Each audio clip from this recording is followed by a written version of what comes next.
is the QTV Nightly News, which is also on Q Radio 103.3 FM. And I am Loliam Kamara. Thanks for joining us. Here are the headlines. At the 88th UN General Assembly in New York, Gambia's Vice President Mohamed B.S. Jallow urged the United Nations to prioritize sustainable investment, divisions, decisive climate action, and global peace. The Ministry of Trade, Industry, Regional Integration and Employment, with support from the World Bank, held a National Validation Forum for the Gambia's e-commerce policy and strategy. The Ministry of Gender, Children and Social Welfare, in collaboration with partners, convened a two-day regional meeting in Jaro Soma to strengthen collective efforts in combating cross-border female genital mutilation, FGM. In international news, Julius Maada Bio, chairman of the Economic Committee of West African States, ECOWAS, described the absence of a permanent African seat on the UN Security Council as unjust and indefensible. In sports news, Can Aid International clinched back-to-back QSL-sponsored senior secondary schools sports championships in the female category, defeating Bottrop Senior Secondary School in a post-match penalty shootout at the Jaro Soma Mini Stadium. Those were the headlines. Now, the news in detail.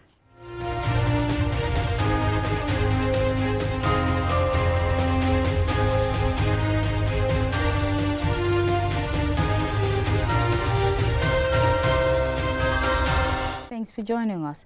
Amid global challenges and rising geopolitical tensions, Gambia's Vice President Mohamed B.S. Jallow has called on the United Nations to prioritize sustainable investment, climate action, and peace during its 88th high-level meeting in New York.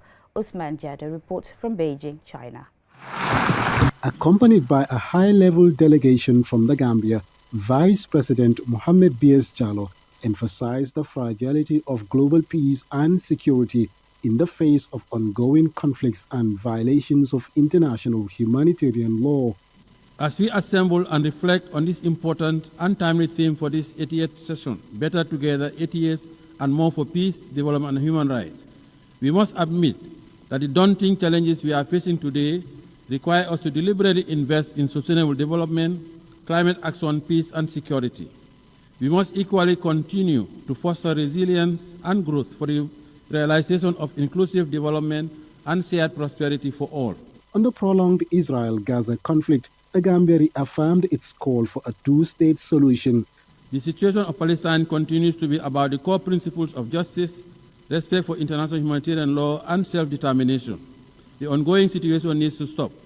We cannot remain unperturbed by these worsening conditions, and it is imperative that we act urgently and collectively by utilizing our leverage to revitalize the prospects of an inclusive peace process for Israel and Palestine and the region.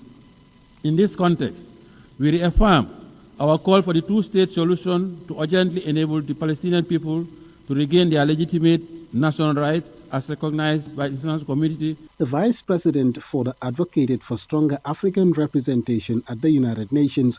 Africa has always contributed to global peace, and Africans also paid the ultimate price during the two world wars. Hence, the Gambia believes that the time has come for the international community to support Africa's call for meaningful representation in the Security Council. The reform of the Council guarantees its legitimacy and credibility. VP Jallow also highlighted growing inequalities in developing nations and emerging threats to global peace, urging the UN Security Council to take stronger action for peace, especially in Africa. By echoing the mantra of the Africa we want and an Africa at peace with itself, the Gambia believes that more needs to be invested towards conflict prevention as part of efforts to respond robustly to challenges of insecurity and underdevelopment, particularly through resilient building. We call on the United Nations Security Council to step up and meet its responsibility towards the resolution of conflicts in Africa and beyond. The Gambia also acknowledged China's contribution while condemning the economic embargo on Cuba. Madam President, the Gambia also continues to stand with the government and people of the People's Republic of China on the One China policy. China's commitment to international cooperation and support for the critical spaces of development in different sectors demonstrate that the sustainable development of South-South and triangular cooperation are possibilities. The Gambia continues to reiterate the call for the lifting of economic embargo against the brotherly people of Cuba. The embargo continues to inflict undue hardship and economic devastation for the government and people of Cuba. We believe it should come to an end now. Friendly cooperation is the way forward. The Vice President's statement at the UN General Assembly highlighted the Gambia's vision for a safe, more just world where respect for human rights, better representation, and multilateral cooperation lead the way. Osman Jatta, QTV News, Beijing, China. The Ministry of Trade, Industry, Regional Integration and Employment, with support from the World Bank, held a national validation forum for the Gambia's e-commerce policy and strategy. This is my report. The forum brought together government officials, development partners, private sector representatives and civil society stakeholders to review and endorse the Gambia's first comprehensive e-commerce framework. The Deputy Permanent Secretary at the Ministry of Trade, Abdullah Jame, gave an overview of the document. The document we have gathered to review today is not just another policy text. It is a strategic blueprint designed to fundamentally reshape our nation's economic landscape. It represents a bold step towards positioning the Gambia as a competitive and trusted player in the regional and global digital economy. The project coordinator of WADEP, Sering Omarlo, highlighted that the policy will act as a roadmap for the growth of digital trade in the Gambia. He emphasized inclusivity, consumer protection, and global integration as the strategy's three key pillars. This policy must create opportunities for MSMEs, women, and youth entrepreneurs, enabling them to participate meaningfully in digital trade. 2, trust and security.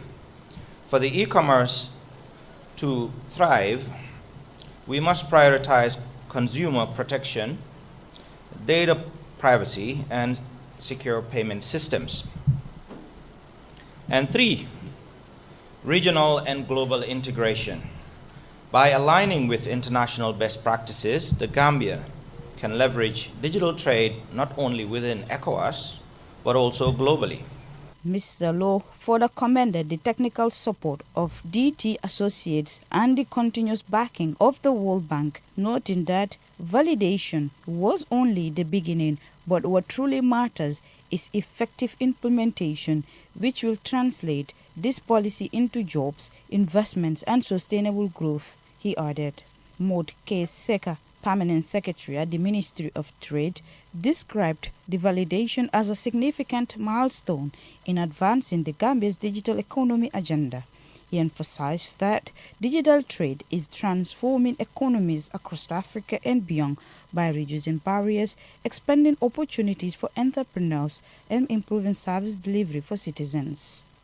This workshop, therefore, is not just about reviewing a document. It is about charting the future of our economy, a future where Gambian businesses, especially our micro, small, and medium enterprises, can seize opportunities offered by e-commerce to access new markets, create jobs, and contribute to national development.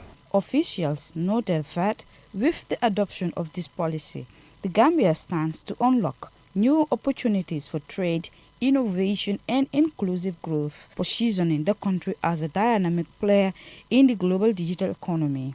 The workshop concluded with a call for stakeholders to actively participate in the review process, ensuring broad ownership and collective responsibility for its successful implementation. For QTV News, Loliam Kamara.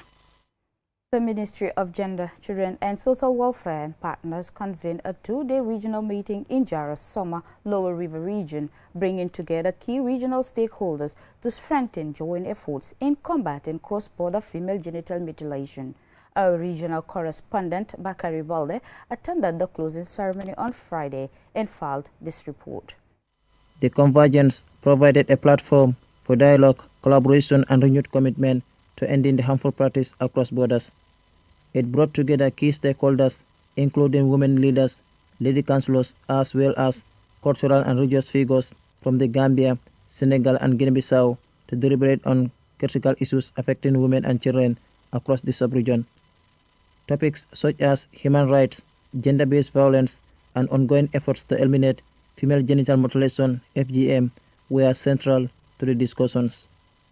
Delivering remarks on behalf of the Permanent Secretary, Principal Gender Officer at the Ministry of Gender, Children and Social Welfare, Sia Kamarom, described the forum as timely and highlighted its significance in advancing the protection of women and children across the sub-region. We have celebrated the progress achieved, such as the growing number of community declarations in Senegal, the legislative reforms in the Gambia, and the culturally rooted outreach efforts in Guinea-Bissau. We will continue to prioritize the rights and well-being of women and girls. We stand ready to work hand in hand with Senegal, Guinea-Bissau, and beyond, and our development partners and other communities to accelerate the progress. Musa Amul Nyasi, Deputy Governor of the West Coast region, emphasized the need for concerted efforts to eradicate the harmful practice of female genital mutilation across the sub-region. There could have been no better approach than coming together to collaborate, to share our experience, to share our challenges, to strategize together, come up with solutions that will help us put a stop to what is actually harming our young girls. Idrissa Keita, National Coordinator of Toscan Gambia, and Sunkun Danso of Child Fund Gambia, both commended participants for their commitment throughout the two-day engagement. They urged them to share the knowledge and skills gained with their communities. Our common denominators is to protect the human rights and well-being of women, children, and community as a whole. Emphasizing and recommitting ourselves through our government policies, programs, legislations, both at national, regional, and global levels. Our models, please, let's go back and do the needful. Whatever we say here, let's go out there to implement and protect our child, protect our girl child, so that they can become healthy models tomorrow. Other speakers including Mamadou Demba Balde, Mayor of Kolda in Senegal, and Edinusa Lopez from Guinea-Bissau, commended the Gambian government for organizing this important international forum. In emphasizing the need to strengthen cross-border efforts to eliminate FGM and other harmful practices, they call for harmonization of national laws to better protect women and children across the sub-region. Bakari Balde, QTV News. We'll now go for a commercial break. When we return, we have international and sports news stories. Do stay tuned. Browse with us. QCell brings you a promo like never before. Get unlimited internet for just $25 Cs. Yes! Recharge $25 Cs and enjoy the convenience of free internet from 1 a.m. to 6 a.m. every day with our Browse with Us promo. With this amazing offer, you can browse, stream, and download all your favorite movies for free. So why wait? Recharge $25 C today and enjoy free internet only with QCell between 1 a.m. to 6 a.m. For more information, call customer care on 111. QCell, Senior Bus, we innovate, others follow. Terms and conditions apply.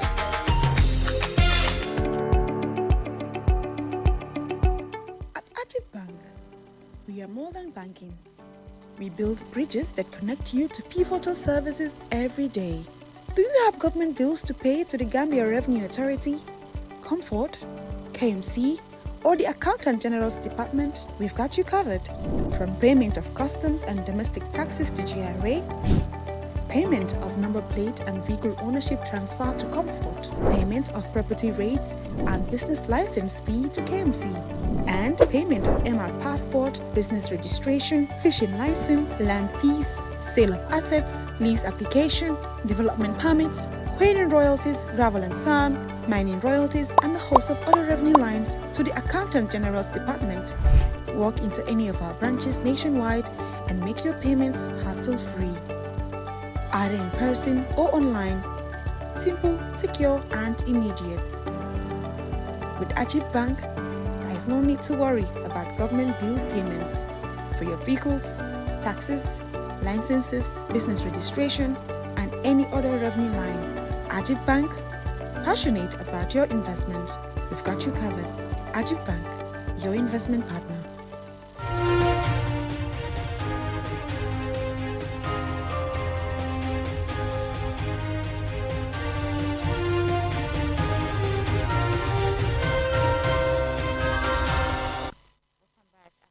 Again, this is KTV News. Coming up next is international news.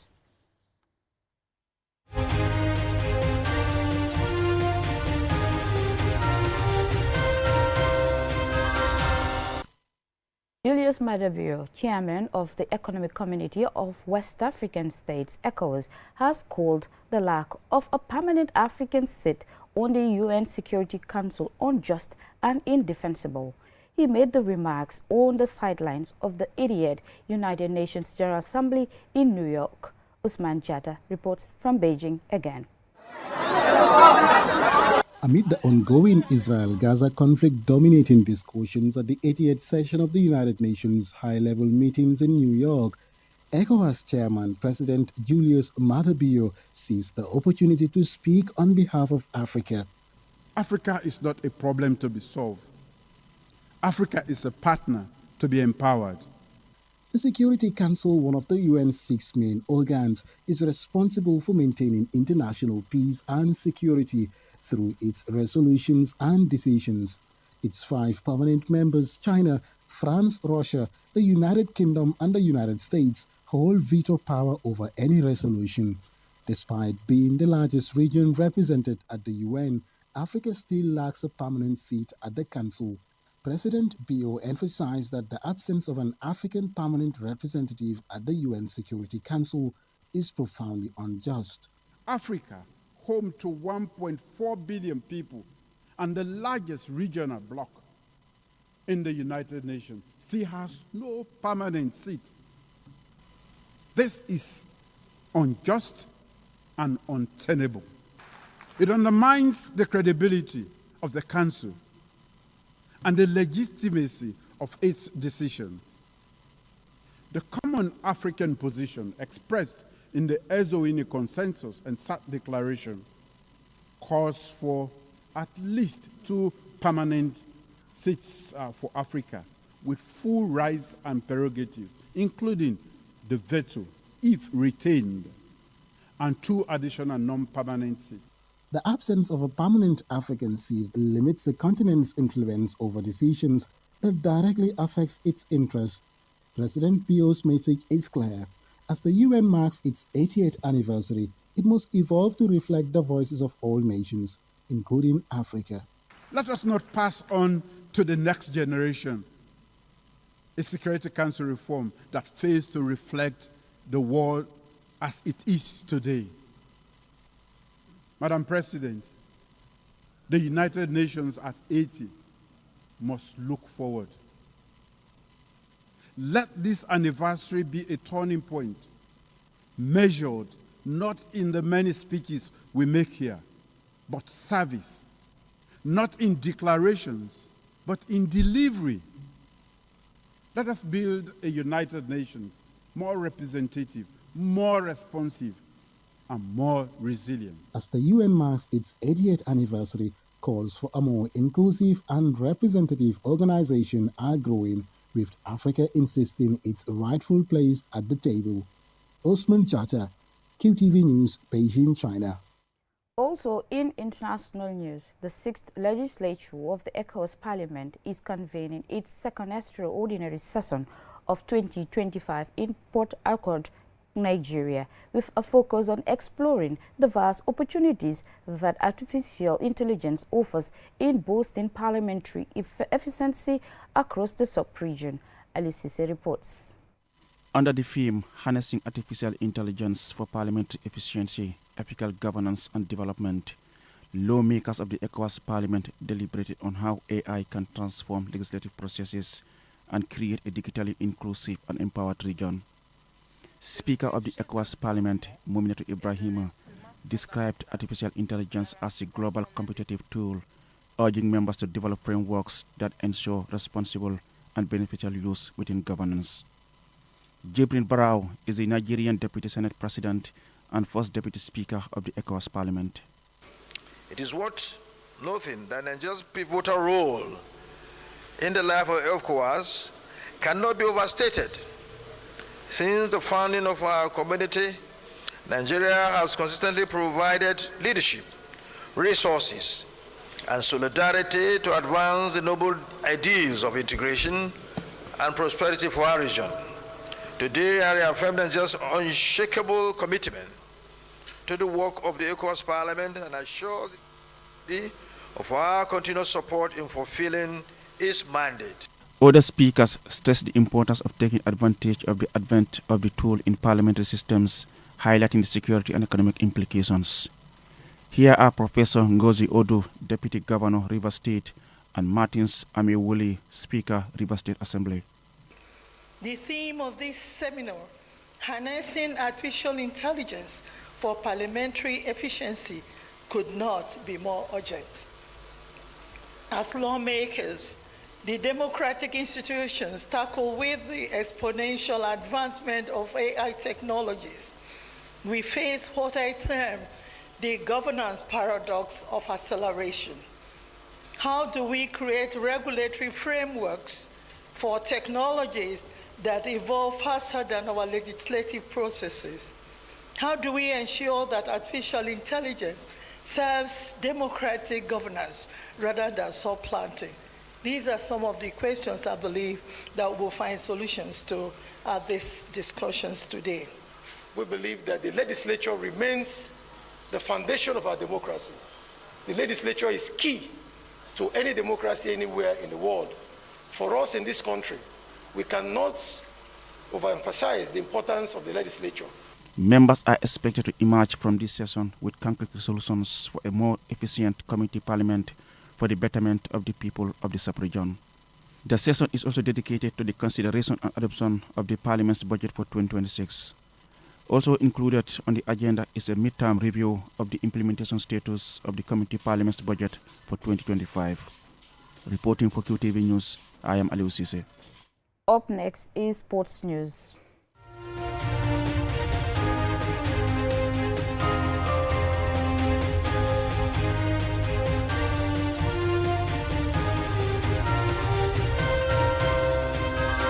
Scan Aid International claims back-to-back QCell-sponsored Senior Secondary School Sports Championship in female category.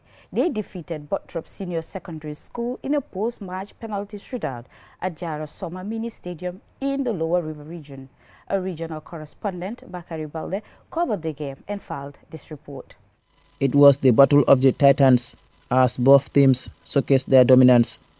Sarah Jaju, Bottrop's key player, relied upon to break through the opposition, was tightly marked by Scan 8's number 16, leaving her with little opportunity to make an impact. Meanwhile, Ellen Gomez of Scan 8 International controlled the midfield with impressive skill.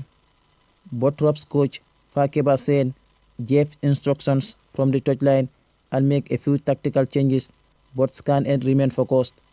Both teams created limited scoring opportunities, and the match ultimately went to a penalty shootout. Scan 8's goalkeeper, Aminata Njai, became the hero by saving the final penalty from Bottrop's number 4, securing her team's third consecutive trophy.